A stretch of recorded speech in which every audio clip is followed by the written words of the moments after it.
Bonjour à tous et bienvenue sur Amazing TV. Une semaine seulement après la sortie de la bêta 6, la bêta 7 d'iOS 13 est disponible. On va voir tout de suite les nouveautés.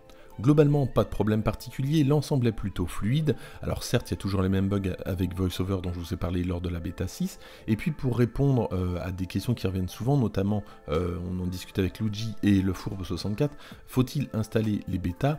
Si vous avez un appareil secondaire, oui, n'hésitez pas. Maintenant, si c'est votre appareil principal, c'est quand même un petit peu gênant. Notamment, je disais à Luigi que je suis en train de tester un localisateur de clés et celui-ci ne fonctionne pas avec iOS 13. J'ai dû repasser en iOS 12 pour l'installer.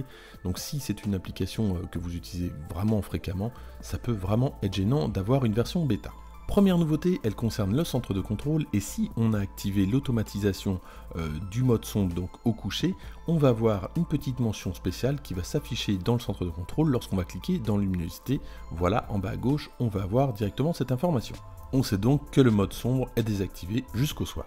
Autre nouveauté, les dossiers changent d'apparence. On avait quelque chose de sur fond gris, on a maintenant quelque chose de translucide, donc qui laisse passer le fond d'écran qui se trouve à l'arrière. Du lourd maintenant, lorsqu'on fait un appui 3D Touch sur l'application Notes, l'icône qui représente nouvelle photo était un appareil photo blanc, il est maintenant noir. Et on continue dans le lourd, lorsqu'on fait un appui 3D Touch sur l'icône de la météo, regardez, les petits symboles qui se trouvent à droite des villes ont changé, on voit que ça représente la localisation, avant c'était un petit point noir. Et pareil pour l'app téléphone, l'icône des appels récents a changé également, elle est maintenant blanche. On fait du neuf avec du vieux maintenant dans l'application maison, regardez, on avait les nouveaux fonds d'écran là depuis la bêta 13, et puis les vieux fonds d'écran sont de retour, notamment le vert, voilà, on va pouvoir se remettre au vert si on en a envie. On retourne dans 3D Touch et regardez, si on fait un appui 3D Touch sur l'application réglage, on a réorganisé les apps qui se trouvent en haut, avant c'était en bas. Nouveauté dans l'application message, lorsqu'on est avec un correspondant, on va dans ses infos, on va retrouver toutes les photos et regardez maintenant, on clique de façon prolongée sur une des photos et on va pouvoir supprimer la photo directement depuis cet endroit.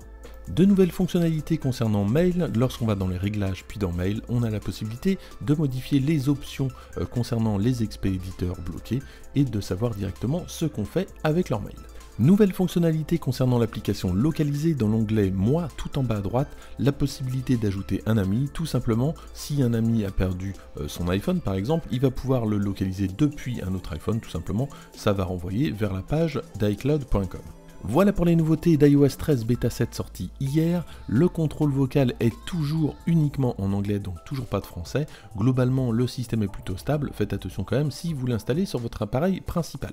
Merci d'avoir suivi cette vidéo, n'hésitez pas à la liker, à la partager et à vous abonner. Moi je vous dis à bientôt.